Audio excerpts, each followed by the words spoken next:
Augusztus 15. Augusztus 15, de vajon honnan énekel a kakas? Szomszéd kakas. Hogy bír ez itt élni ebbe a dzsungelbe? Látod, mi van itt? A dzsungel. A dzsungel. A dzsungel, itt a dzsungel. Mondtam, hogy majd átugrom a kerítést, és kivágom ezt. Már behajlik az én kártámba. Hallottam most, hogy elmentem énekel. Most, hogy elmentem, mertél mondani valamit. Dzsungel. Hé, hol vagy? Kiskakas. Nem vagy?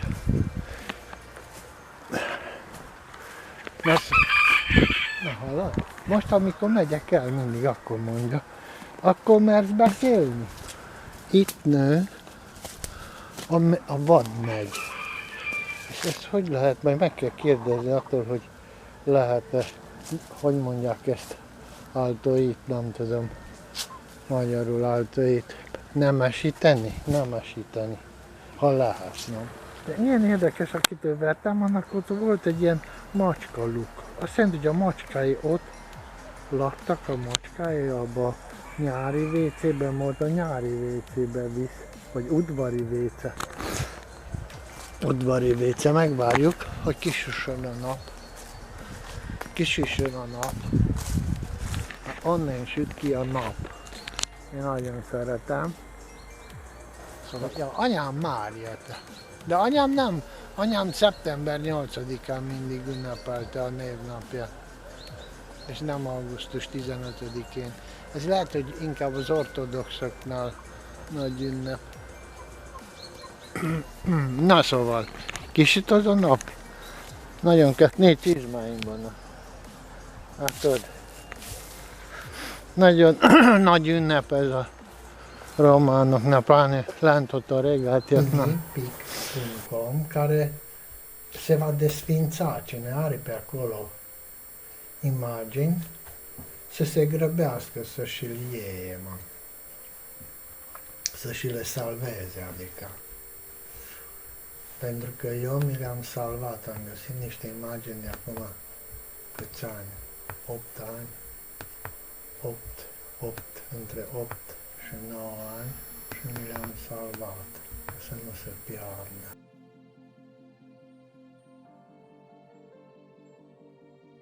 Sunt unii care face așa un club pe Facebook, toată ziua postează la ea poze și nici nu pot să înțeleg pe oamenii ăștia.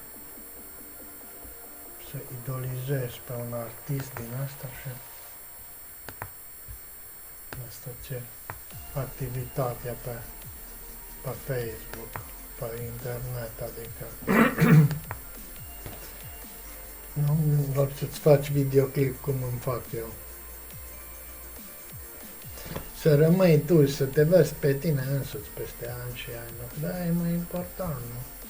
Ca să te demoralizezi după 9 ani, că ce-ai îmbătrânit. Dar aici la ochi ce-mi strălucește asta. Vezi de ce este machiajul? Deci când e câte un film sau un reportaj, era pe vremuri la televizor, scria că machiajul, nu? Asta e machiajul, că îți lucește nasul, îți lucește ochii și pentru aia trebuia om angajat, nu? Noi munceam ca proști în fabrică și aia se ocupau cu machiajul. Vezi, astea sunt discuțiile și vorbele care le-aș avea cu un mod normal cu cineva cu care trăiesc împreună, dar dacă nu am, vorbesc în vânt. Am umflătura asta aici la gât, cred că deja de cât de vreo 4-5 ani, tot așa, asta nu... Pentru că auzi tot felul de minuni de la medicina asta care este, că medicamentele Deci acum au găsit la astea care sunt pe conținut de paracetamol că ar fi cancerigene, că atacă ficatul și îți provoacă cancer la ficat. Acum unguroaicele au scris, nu? Că să nu mai luau medicamentele nu știu care gen. Uite, mă, de aici. Trebuie să te bazezi pe propriul suport al corpului, autoapărarea corpului, că ea funcționează. Sigur că tu trebuie să ai grijă de tine și să nu ajungi pe mâna doctorilor, dar cu minunile care se întâmplă și cu foamea asta după bani, goana, foamea după bani, poate nenorăcia asta de... Mătușa mea a orbit, nu? După un anestezie greșită. O doză de anestezie prea mare la o operație de inimă a făcut o tensiune foarte mare la orbita ochilor și i-a explodat venele și era din cauza aia a orbit. Greșeală umană. Greșeală umană de doctor. Azi e Sfântă Marie. Sfântă Marie românesc. Ungurii nu prea sărbătoresc 15 august. Maica mea a fost Maria, nu? Și maica mea nu a ținut. Maica mea mai mult pe 8 septembrie.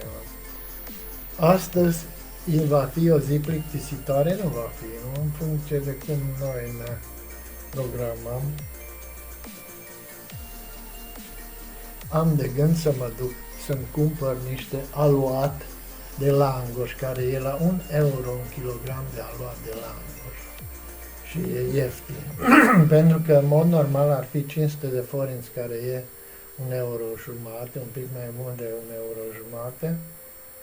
Și eu zic că e ieftin, știi? Pentru că la unguri deja pâinea ajunge la 1 euro, 1 euro și un pic kilogramul de pâine normală. Pâine normală. Și atunci un kilogram de aluat de langoș, nu? Ăla este la un preț bun, mai. Pagă într-o oală mai mică, așa, că să nu aibă fundul prea larg, că atunci trebuie prea mult ulei, mai îngust, fac langoșe din alea mini langoș. Pentru că un langoș e aproape 1 euro, deci dacă îl cumperi de la piață. Interesant, știi, m-am dus, am fost prin anii 2011-2012 prin Ploiești destul de mult, că am avut acolo o prietenă și n-am găsit langoș, ploieștenii n-au langoș. Mă întreb dacă în București, că și în București am fost în 2011, dar cine s-a uitat după langoș, că n-am avut gândul încolo, dar în Ploiești am fost mai mult și n-am găsit langoș. M-am tuns, cum arăt tuns. Deci aia mi-a fost intenția, că m-am văzut acum 8 ani, 10 ani în urmă și sunt curios cum arată acum. Măi băieți, astăzi măriile așteaptă florile de la voi. Eu de 15 august mai tot timpul mergeam la turnul Severin. Adică mai tot timpul. M-am dus destul de des de 15 august, deci știu cum... Aici cum? Ca și de parcă era Paștele. Se mâncă, se bea. Asta vin rudele care-s plecate. Nu? Rudele care sunt plecate la oraș vin la sat de Sfântă Marie de obicei și se pune și mănâncă și se îmbată. Aia a fost Sfântă Marie.